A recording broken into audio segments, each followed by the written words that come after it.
If you could just type in though your name and where you're joining us from, and I'd also really love to know why people are here tonight, and then I will share my side of that.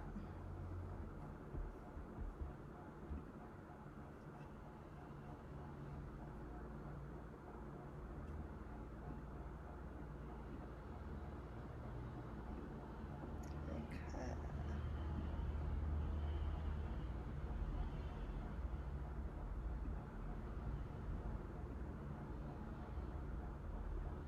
Welcome.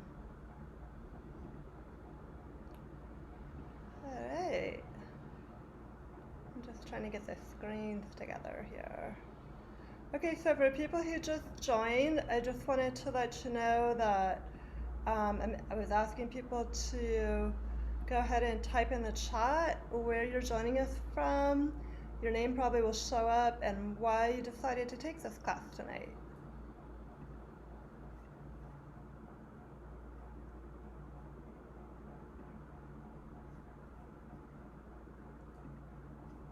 All right. So we've got Amy from San Francisco, and she says she's here to reignite astrology practice and skills. Then welcome, Amy. Naomi from Northern California. I've been studying for several years now and just feeling confident to share with my community. I also really love your work and you inspire me so much. Thank you. Thank you, Naomi. Super sweet. Okay, anybody else want to let us know why you're here? No, and if you don't, if you want to stay hidden, I totally respect that. No pressure. Tara, hi everyone, I'm from Eastern Ontario, Canada, and what Naomi said. Okay, thanks, Tara. Okay, so I'm gonna go ahead and get started, and anybody else who joins in later, we'll just add them. Oops, and here's Erin. Erin from Glen Ellen. I give some readings occasionally for my friends, and would like to feel more confident moving forward and potentially becoming a pro astrologer. And then we've got Anthony, and I'm in Los Angeles. I found your information on Stephen Forst's website and signed up for your newsletter. I'm here because I'm interested in pursuing my own astrology practice. Okay, great. Wonderful. Thank you all so much for joining. And so I want to just give you an overview of what we are going to talk about tonight and what I've got planned for you.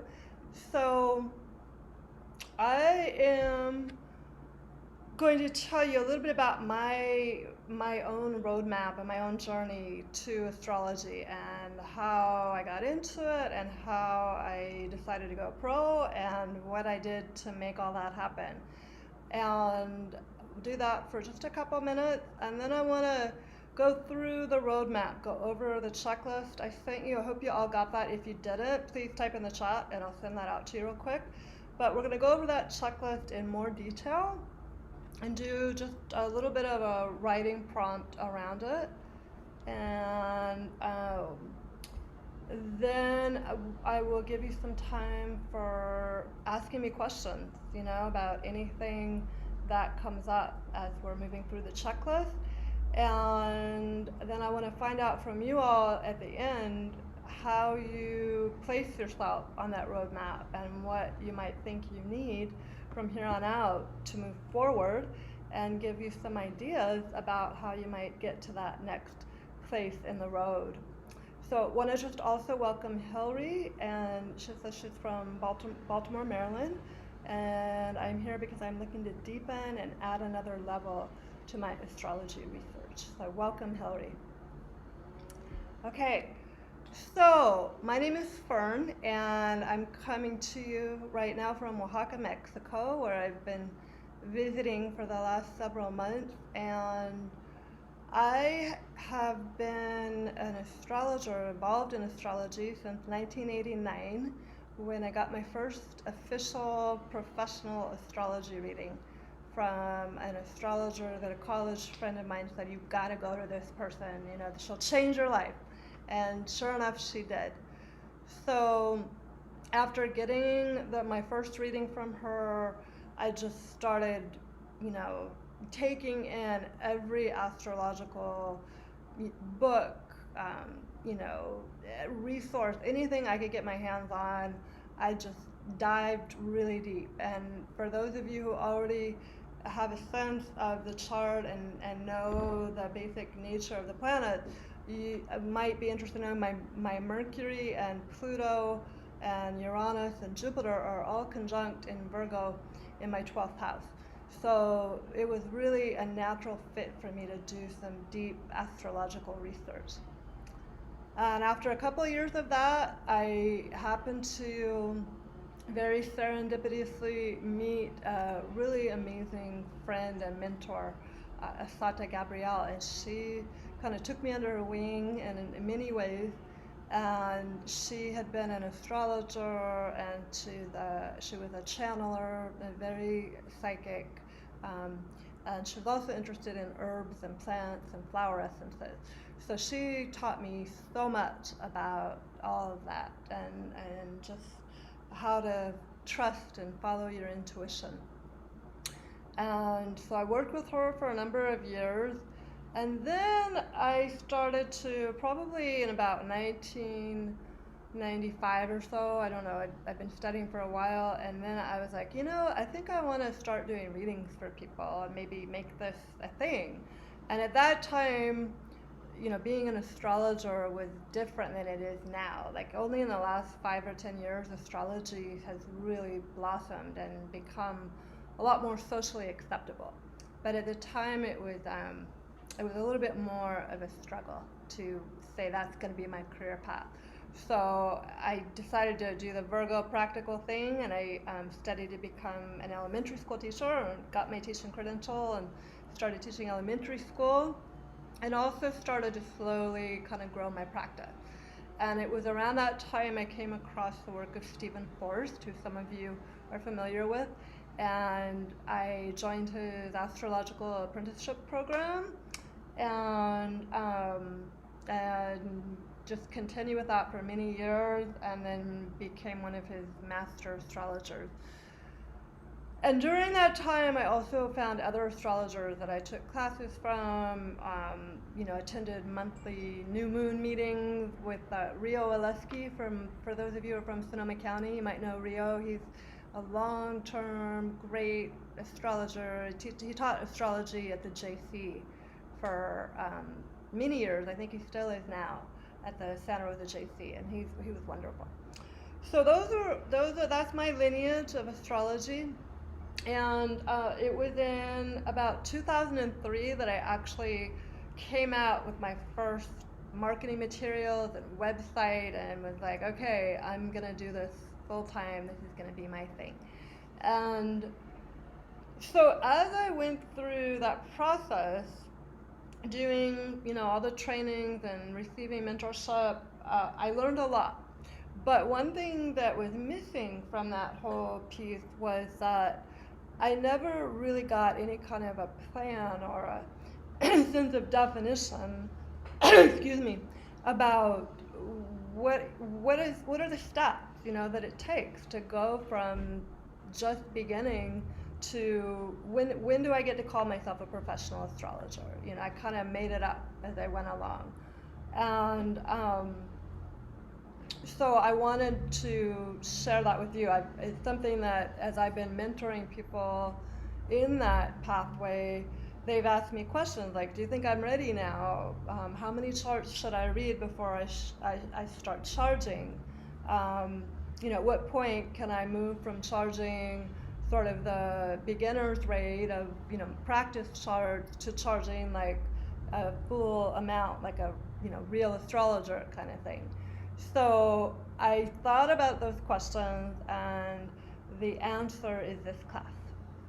So I'm going to start a slideshow I've got for you. And we're going to go through the checklist. And like I said, I'm going to have some time for questions near the end. But if you have questions before that, please just go ahead and type them into the chat, and I will absolutely address those as we go along.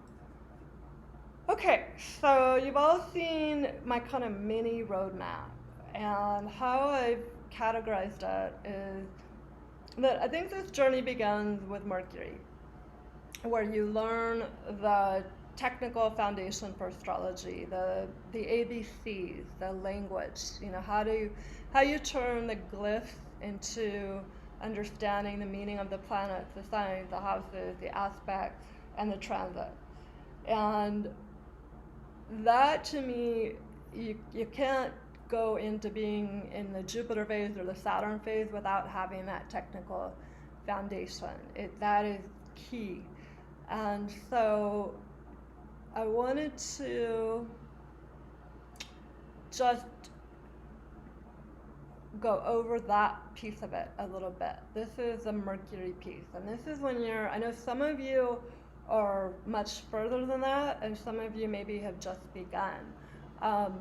And so what I consider the Mercury piece is really having a solid understanding, having all of the glyphs memorized. And so when we're talking about the glyphs, those are the ABCs of the astrological language. Those, you can't skip steps with it, because without having the glyphs completely memorized for the planets and the signs and the aspects, it's really hard to get a true understanding of the chart.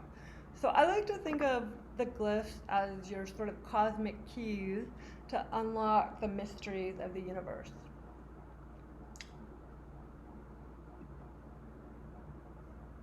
Okay. Then moving from that, you've got the signs and the houses and the planets. And there are 12 signs, as probably all of you know, and also 12 houses and 10 planets. So another piece of mastering this Mercury level is memorizing the meaning of those 24 symbolic areas of the chart. So memorizing all of the 12 signs and what they mean, and understanding more than just the memorization, which is definitely a part of it, but also understanding how they show up in people's charts and in the world, in real, I call it astrology in real life, as archetypes and energy. So how does the sign of Pisces, for example, come into your life? How do you recognize, oh, this is Pisces that I'm interacting with here?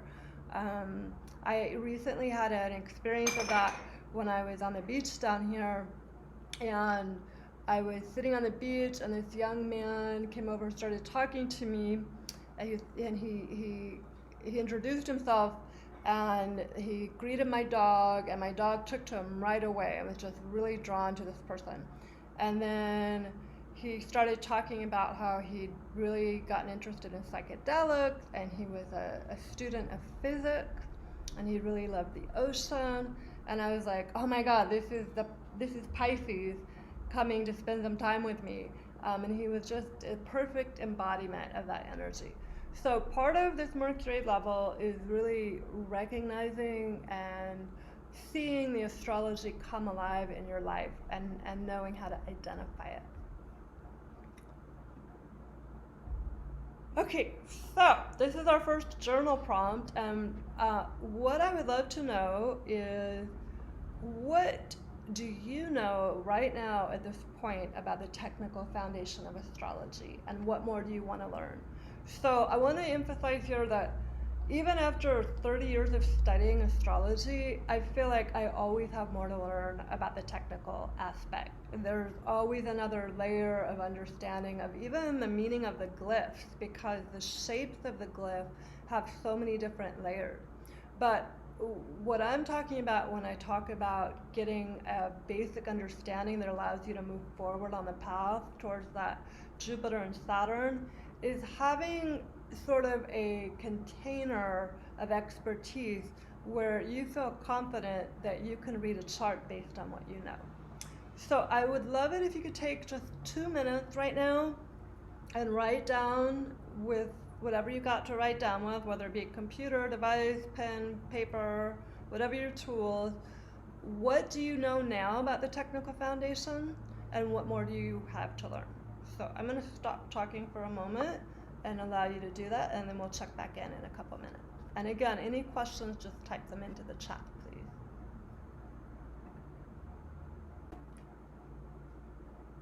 Okay, I think it's been just about 2 minutes, and feel free to continue writing if you have a little bit more to say.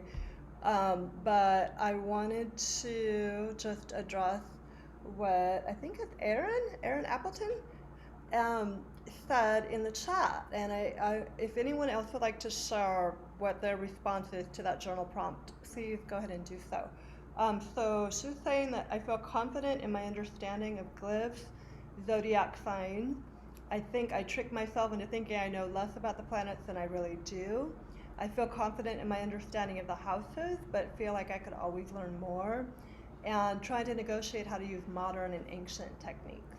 Yeah, so that is definitely a tricky one if I'm integrating two different astrological techniques. And that is something that I think you learn how to navigate if you're integrating more than one technique. I know each astrologer has a different way of doing that. For myself, I kind of chose to follow one particular route. There were some times where I veered into studying the Vedic astrology, but then I realized that I would probably need a few more lifetimes to really get solid in the Vedic, and that I'd already spent so much time learning the Western that I was just going to stay there. But I think some of the Vedic learning that I did seeps into and infuses the readings that I do. And so I guess I would also say, just in regards to your comment, that one thing that is also helpful is once you get the glyphs, the planets, and the signs, and the houses, you've got that alphabet. You're building sentences. So when you're moving from that Mercury foundation period into Jupiter, you're starting to develop paragraphs and learn how to tell stories. So it's putting it all together and learning how to communicate it in a way that's meaningful. That is what moves you from that Mercury place to Jupiter. And here we go from Naomi. I agree, Ableton too. The houses have so much depth. I feel I could always use more in that area. Astrology is a very deep well.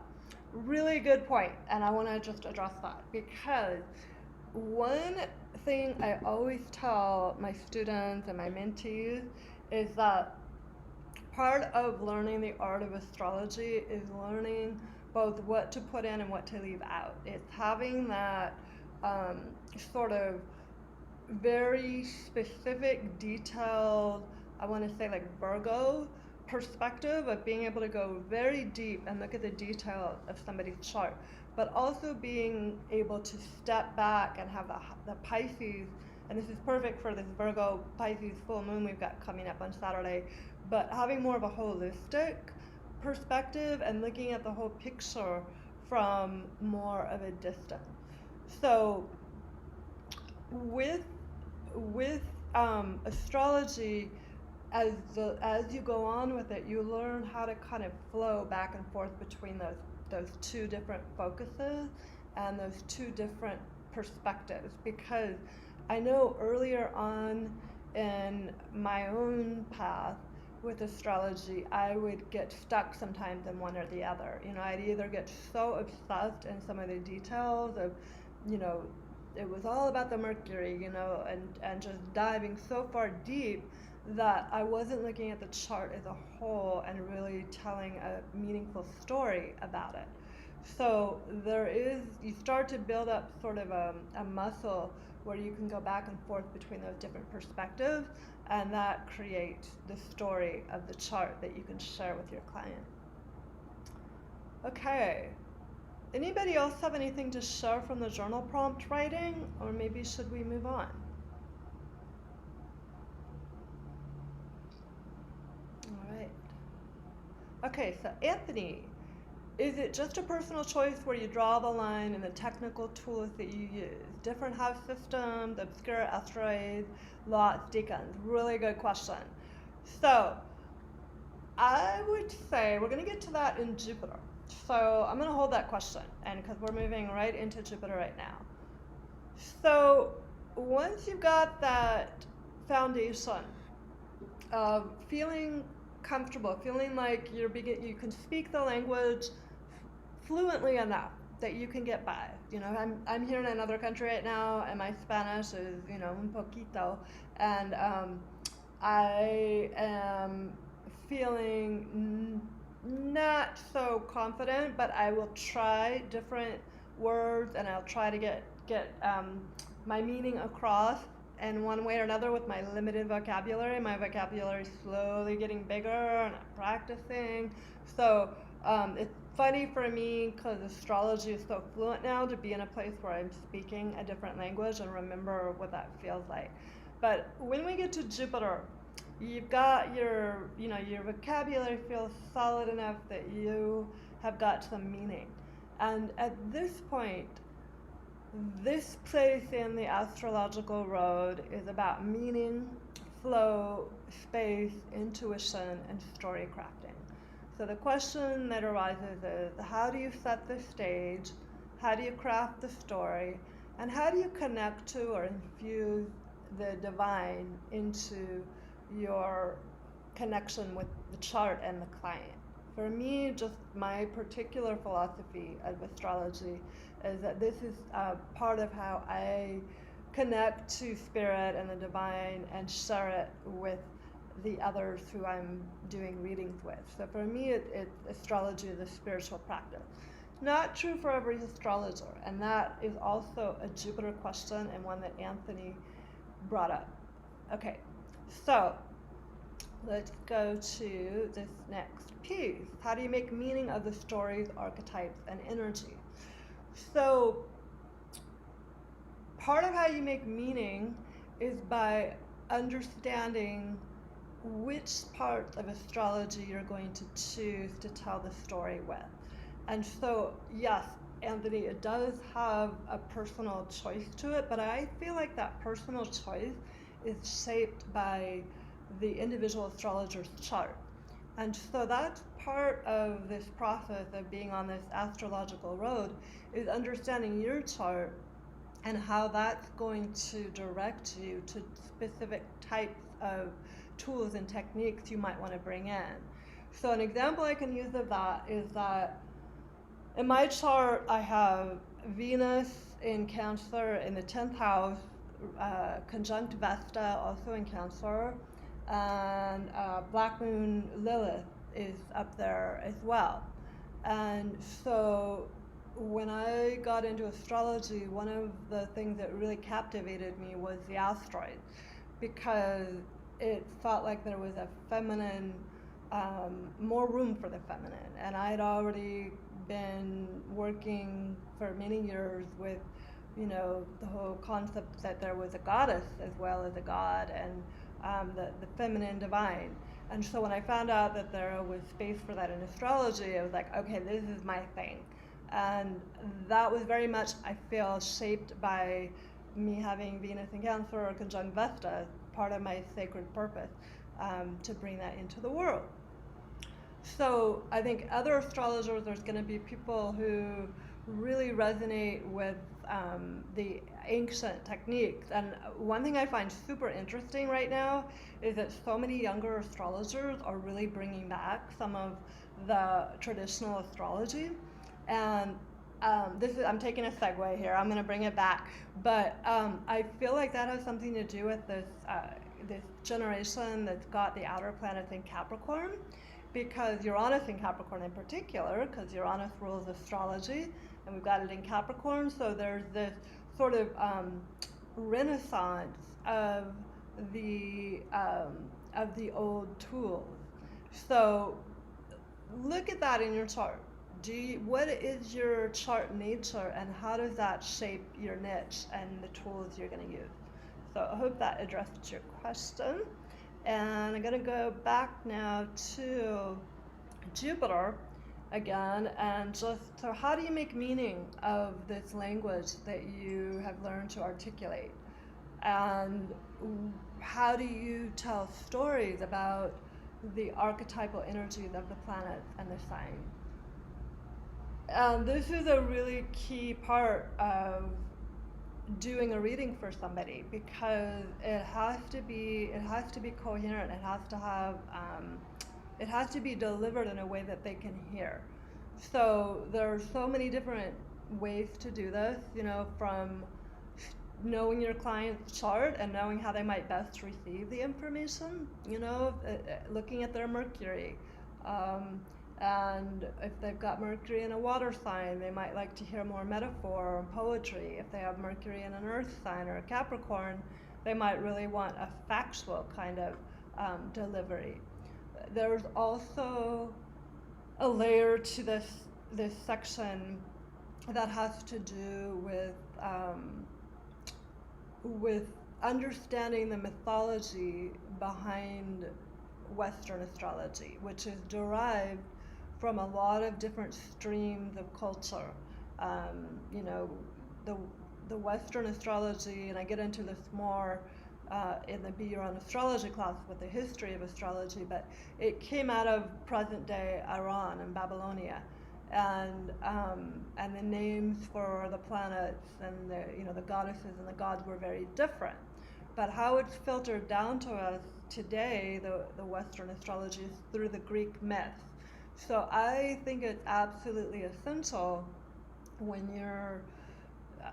you are working on this Jupiter level to have an understanding of those myths and stories and how those play into the chart, so you can draw on them when you're telling stories to your client. Okay, so moving forward a little bit, another piece of Jupiter is activating your intuition. So knowing how you receive information that is considered to be intuitive. Some people receive it with their inner sight. They see things. Some people hear things. Some people smell things. Some people just feel things.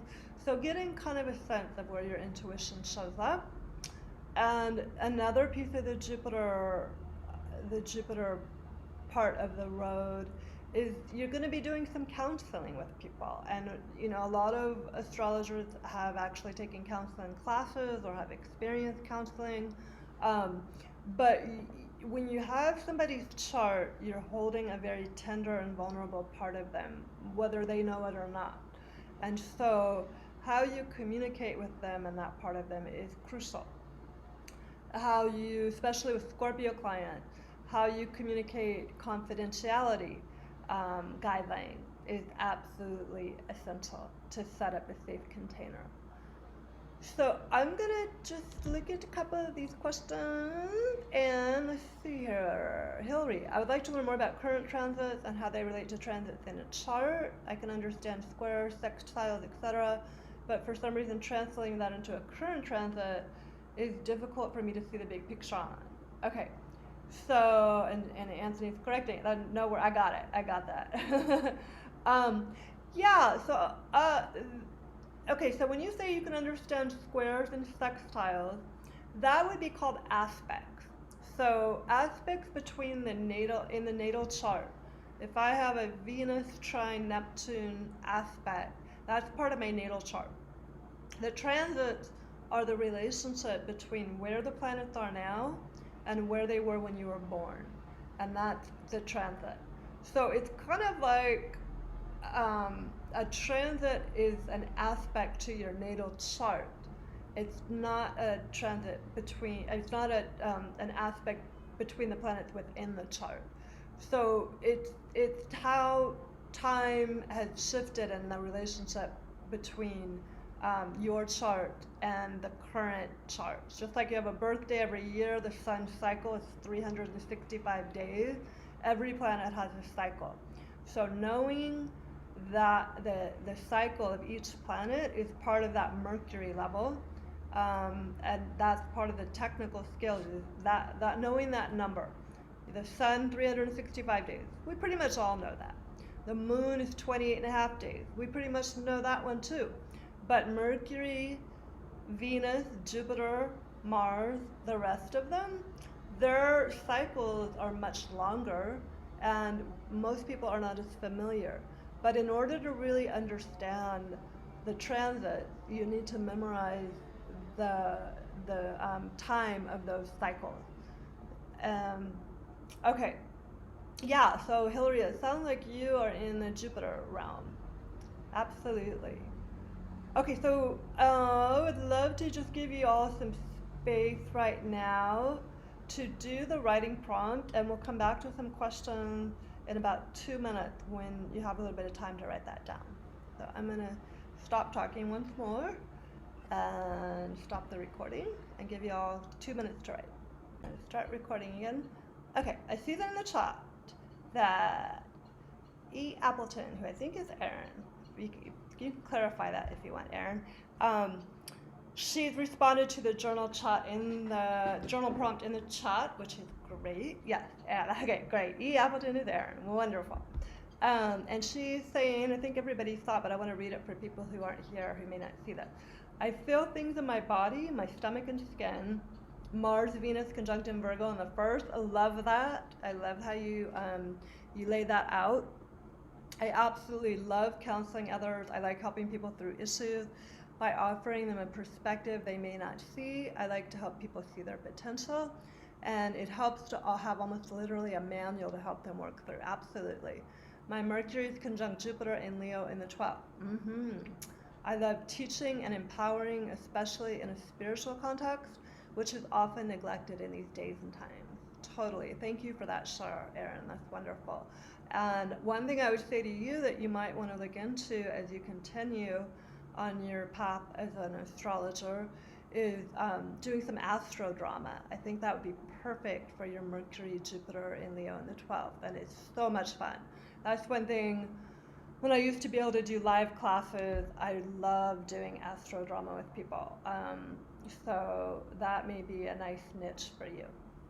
Amy, I have a hard time differentiating my intuition from cerebral visions for the future that are holistic yet fairly defined. For example, setting intentions, seeing them through. I think I access my intuition through my mind, and a growing edge could be integrating my body because of my connection to sports and the flow state. Ooh, I like that, Amy.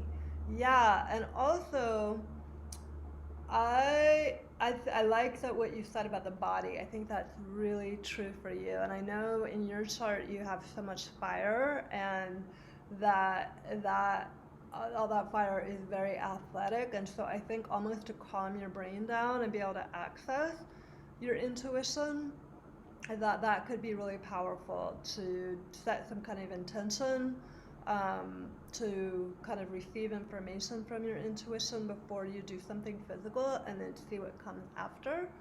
And also thinking about, if you're looking for clues of your intuition in your chart, looking at Mercury, Neptune, the 12th house, and also planets in Neptune and Sagittarius, strangely enough, and also the third house, because the third house in the ancient astrology traditions ruled divination.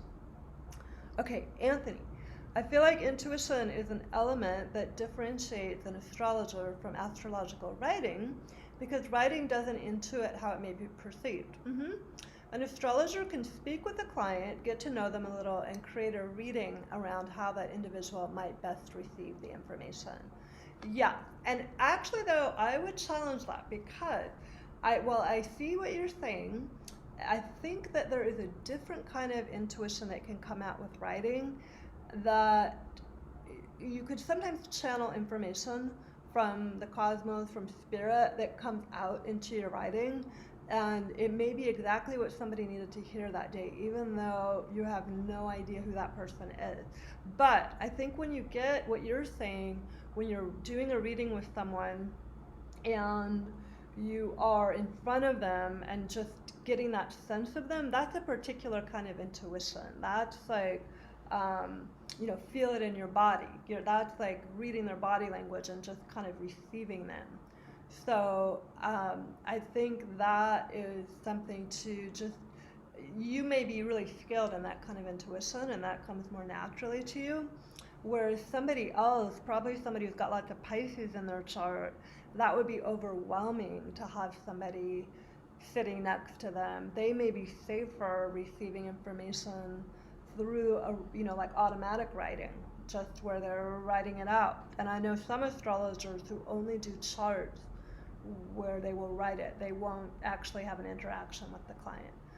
I could never do that, but I know there are some astrologers that's the only way they can do it. So that, again, that's getting to know your chart and how you best work with astrology, because there's room for astrology for everybody, I think. It's just knowing your chart, knowing how to connect. So yes, yep, Jupiter and Scorpio in the third, feeling stuck in the details. Yeah, and again, intuition is like anything, it's a muscle. The more you practice it, the more it flows. And so I have developed a relationship with my intuition. I don't at all think it's flawless. I definitely think that that I trick myself sometimes of like, I think this is true. It's not necessarily true, but I've learned to let it flow and have a relationship with it that we work out pretty well together, me and my intuition. I appreciate it. Okay, yeah, Astrodrama. There are some great books out there. I didn't put that on the book list, but one I will just throw out to you now is I think her name is Anne Shermer, and if you just Google Astrodrama, some great stuff should come up. It's so much fun. And Capricorn in the third, Scorpio rising, and Scorpio moon. Bringing intuitive ancient knowledge back. Absolutely. Yes. So again, if you work out your muscles, they're going to get stronger. Same thing with intuition. One thing I want to, before we move into Saturn and wrap up, because my Mars and Sag in the third house is kind of getting a little bit, I've given it a little bit too much room here. So I talked more than I should. I wanted to move things along. But I do want to just make sure I say this about Jupiter. And Jupiter is really juicy. You can see we're like getting really expansive here. The planets are alive. The archetypal energy is alive. You will be feeling it as you have felt it, I'm sure, as you do reading. So let it be there, and then know when to say goodbye.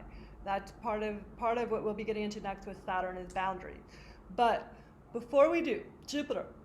This is one thing one of my my recent mentees asked who's launched their professional practice is knowing how to begin and end a reading, knowing the flow.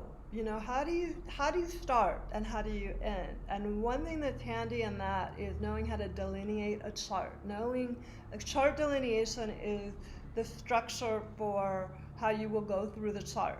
And when I first started doing readings, having some kind of structure like that was really helpful. Now I tend to do a little more improv. I know when to go here instead of there. But when you first start, there are many different schools of chart delineation.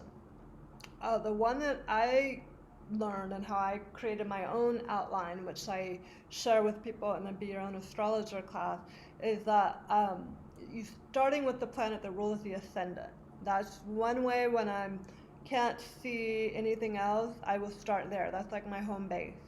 I always include the nodes because I'm an evolutionary astrologer, and that is something that Stephen Forrest, that's what his whole philosophy is pretty much around, and so that's something I believe in quite a bit as well. So I always include the north and south node in my readings. Not every astrologer does. So knowing that flow, knowing how you're going to set your space up, even if you're on the computer. I've got my crystals, I've got my essential oils, I've got my lip balm. I've got everything I need to feel like, okay, I'm in this container of astrological work now. So again, every astrologer is going to have a different thing that they need. Okay, so now we'll move into Saturn. Saturn is beginning to feel the sense of mastery.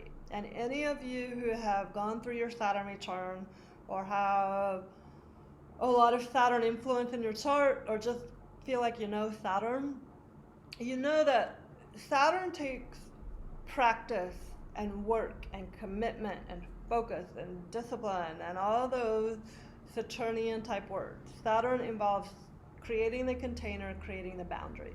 So when you get to the Saturn bend of the cosmic road, this is the place where you have developed a sense of mastery because you've done the work. You paid your dues, you know? And this is a place where you start to develop your astrological niche because you know your chart at this point. You know, one of my tests that I do before I say, okay, you're off, you know, go fly, little astrological bird, is I want to know, do you know every degree of every planet in your chart? Because if you don't know every degree of every planet in your chart, how are you going to be able to calculate the transits that are happening as they happen?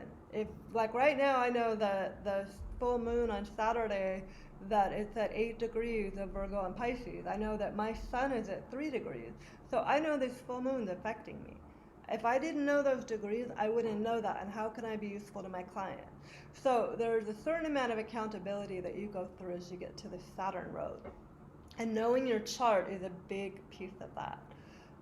Practice. Practice makes perfect, and Saturn's all about practice. So doing a certain number of practice sessions before you take out. I suggest at least 30. At least 30 full chart readings where you get feedback. And this is something that my students have done. And some of my really, you know, earthy Capricorn students, they have like feedback forms all ready to go. So they give those to their clients, their practice clients, and they get feedback before they go out and start charging. What are your ethics? What's your integrity around doing this work? Because it can be a really woo-woo profession where people do all kinds of wacky shit. And for myself, I like to really take it seriously, and I feel like that's really paid off for me because people trust me and they come back. I you know, am so lucky to have people coming back for 15 plus years every year. That's an amazing gift. Continuing education, you know, continuing to learn, always being the student while you're being the teacher. And building community with other astrologers is so essential. One of my mentees, who's a professional astrologer, just launched her practice. She's got a small, kind of like a therapy group where people get, you know, therapists have a group that they go to get feedback from other therapists. That I have a colleague that we bounce, you know, confidentially, clients charts off each other. We talk about our own transit. You need that. It's super important. Astrology is ruled by the sign of Aquarius, and Aquarius rules community. So building community is key. Okay, moving right along here. This is something that Anthony touched on. So, and we kind of addressed this already, but we'll just go over a little bit more. How does your chart guide you to your niche? And there's lots of different directions to go in with astrology: astrocartography, medical, relationships, synastry, traditional, evolutionary. I've been hearing a lot of requests for clients lately about astrocartography, which is the astrology of geography, you know. And my friend and colleague Jessica Shepard, she's been really getting into astrocartography after being an astrologer for 20 plus years. This is her latest kind of area of interest, and she's been teaching me about it. But I love to learn from her, but it's not my niche. It's not my thing. I'm not going to become an astrocartography astrologer. I'm going to refer clients who are really into that to Jessica. And that's the other part of the Saturn piece, is knowing what your limits are. Knowing when you do not know something, and knowing when to refer to somebody who does. Whether it be to a therapist or another kind of healing arts practitioner, or to another astrologer. Okay, question, and then we'll go into that Saturn writing prompt. Does psychological fall under medical? That's a good question. I would say yes and no. Absolutely yes, because there are definitely signatures in the chart that are going to make people more vulnerable to mental health issues. And so um, that can be super helpful to note and flag. And mental health issues are going to lead to physical health issues a lot of times, most times, I would say. So I'm going to say mostly yes on that one. But then I guess the other piece is there's astrologers like Liz Green and who else? I think Liz Green's the only one who's coming to me right now, but I know there's more who are they're rooted in Jungian psychology, and they bring that's a whole spectrum. Yeah, Stephen's writing is very psychological too. That's true, but he's not as deeply rooted in that as Liz Green. She comes from a very Jungian perspective, and there are astrologers who really do bring that in much more with much more emphasis. Um, but and I wouldn't say that's medical. So it's a little complicated in that way for me to answer that. Yeah. Okay. I like to. I want to think about that. That's a question to chew on. But and a good question. Okay. So we are. Final question before the prompt. When you are ready to go pro, what does your intuition say? Because that's ultimately it. It's like if you've worked your intuition muscle and you feel pretty good about it, then ask it, am I ready to do this? Is this the right time? Because I think that's a really key component to moving forward. Okay, so last writing prompt. What type of astrology are you drawn to right now and why? So please take a couple minutes just to write that down, and feel free to share whatever you like in the chat before we wrap up. Start the recording again so other people who aren't here can hear those. Okay, Anthony, can I go back to the previous screen for a moment, please? Sure, I'm sorry. I missed that one, but let me go back to that. There you go. Okay, so Anthony says, I don't know what to call this. I want to help people learn better who they are through astrology and give them tools to take advantage of or defend themselves from transit. Okay. I like how you put that. And yes, I don't know what to call that either, but I think that is maybe empowerment astrology, because sometimes I think some schools of astrology get into a thing where the transits or something is done to you and there's nothing you can do about it. And that's not my perspective at all. It's not how I work with my clients. I really like to see the transits as an opportunity to grow and learn and change and transform and just be a better human. So to me, that's empowerment. That's helping people not feel like they're at the mercy of fate. So yes, love that. Okay, and starseed astrology. I'm not familiar with that. Oops, I just got to go back. It sounds interesting. Cosmic origin. That sounds interesting too. And let's see. Erin says, I am drawn to general counseling using astrology, mainly using some modern techniques and annual profections as setting the table. Interesting. I think I'm still figuring out my flavor. Yeah, it can be a process, and it doesn't mean you have to like stop and not do anything until you figure it out. It's a work in progress. You know, one day you'll be like, oh, this is what I do. But don't let that stop you from continuing to just enjoy the astrological lifestyle. Okay, Tara, I like to bring in the Sabian symbols with traditional astrology. Ooh, yeah, you are good with the symbols. You're the one who turned me on to oh gosh, what's her name? I'm having menopausal brain fog. but it wasn't Linda Hill. Yes, thank you. She does some super interesting work with the Sabian symbols. Again, the Sabian symbols is something I love. I love learning about it from other people, but it's not my skill set. So I would turn them on to Tara. um, but maybe more drawn to reading transits and progressions in the natal chart. Okay, that's interesting.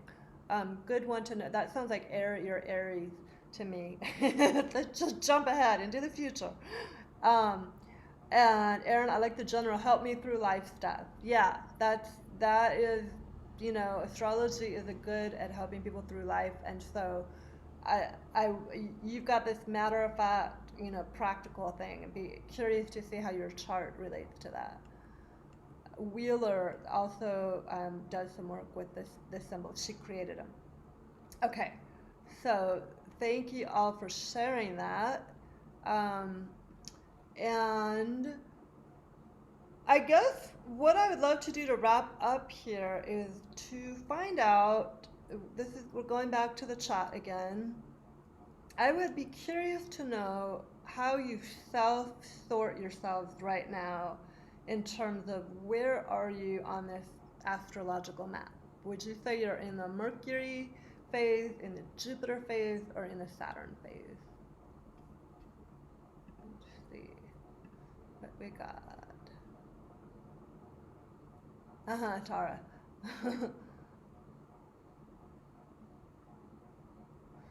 Yeah, one thing I could say about that, Tara, is you say, I think I'm hesitant to try to define people or tell a story of who they are based on their natals, whereas as it's easy to see what's going on for them presently, upcoming, is, and that's so Aries too. Don't want to define anybody or lock them in. Let them express themselves as they are. But you can use what's present and upcoming to go backwards and help them figure out who they are. Because how people respond to their transit gives a very in-depth understanding of the natal chart and how they've chosen to work with it. Because you can have two people born on the same day, same time, astrological twins, and they will live that chart out differently because of their free will. So knowing how somebody has worked through a transit in the past gives a sense of how they work with their natal chart. Cool. I'm glad you like that. Okay, so let's go back and see people are saying where they are right now. Aaron says, I think there are parts of me that are still in Jupiter, but some parts that are very much in Saturn. Okay. And Naomi, I'm a blend of Jupiter and Saturn. Not everything is crystal clear for me until I really embody the learning. Aaron, I know every single degree of my chart. Wonderful. I feel confident in where I stop and start in terms of my knowledge and skill set, but I'm still finding my flavor and definitely communicating a story coherently and seeing how I can reach the client well. Amy, I am in Jupiter, ready to develop my style and approach based on a deeper understanding of my chart and a new appreciation for the square I have between Mercury and Pisces in the 11th house and Uranus in Sag in the 8th house, Saturn in Sag in the 7th. Great. Okay, so hearing a lot of Jupiters on the verge of Saturn, and Anthony Jupiter in the respect that I currently dissatisfied with the degree of detail and nuance or the stories I'm able to weave, but also spending time in Saturn so that I know where my time should be best spent in Jupiter. Great. Yeah, very good. So I'm feeling a lot of Jupiter on the edge of Saturn. And so one thing I would suggest that that people can do if you feel like you're like moving into Saturn, you're there, you're ready to graduate, is I suggest making sure you've done a certain number of charts. I'm going to say 30 to 50 at least practice charts. I also want to suggest that you get at least 5 readings from other astrologers in different niches, different styles, so that you get a sense of how 5 different astrologers, professional astrologers, weave and tell the story. And okay, so that would be some of my suggestions. And we've done that. And it sounds like most of you, I'm not feeling a lot of Mercury's here, but people who are in that Mercury and Jupiter phase might be your own astrologer class is the class to address that place of getting your technical skills solid and um, and developing your storytelling, your astrological storytelling.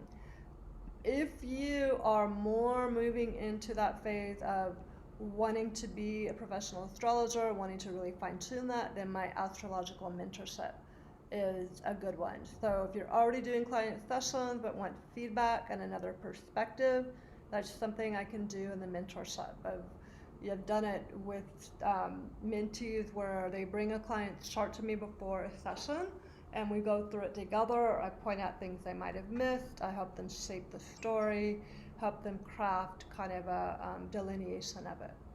If you want to integrate some of my skill set into your work, particularly the herbs, flower essences, tarot, energy work, and ritual structure, then the mentorship program would be good. I've got room for 2 more this season over the next 6 months. So if that's of interest to you, just feel free to email me. I would like to take a few questions. We're a couple minutes over, but if people have any other questions before we wrap up, I'm happy to address those.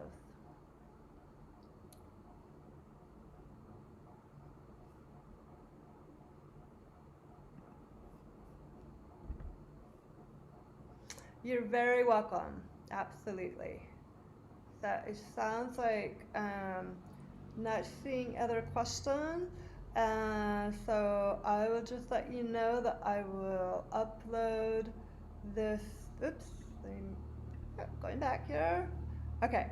Okay, so one question here. Do I have a list of astrologer, yeah, right, that I would recommend getting readings from? Okay, yes. And let's see. I'm trying to think of like what you want, and feel free for folks who need to go ahead and take yourself off. I'm gonna keep talking to Anthony on this one. For traditional astrology, Demetra George, I believe she is still doing one-on-one readings, and she's known as the Astrologer goddess, but she also is a really solid traditional astrologer. For I'm trying to think what you're interested in. It's kind of that psychological slant, and as you probably know, Stephen's got like a 3-4 year waiting list. Trying to think of who else would be good in that way. You're on his list, right? A lot of people are. Trying to think of who else on the. Oh, you know who I really like who studied with Stephen also, and she's been around for quite a long time. Virginia Bell. Virginia Bell, great. April Elliott Kent. She's the writer of one of the books on my book list, and she's fabulous, got an amazing sense of humor. That's who's coming to me right now, but if I think of anybody else, I would recommend. April was not at Diana's Grove, no. April is based out of San Diego, and she's super cool. Yeah. Okay. There was another April.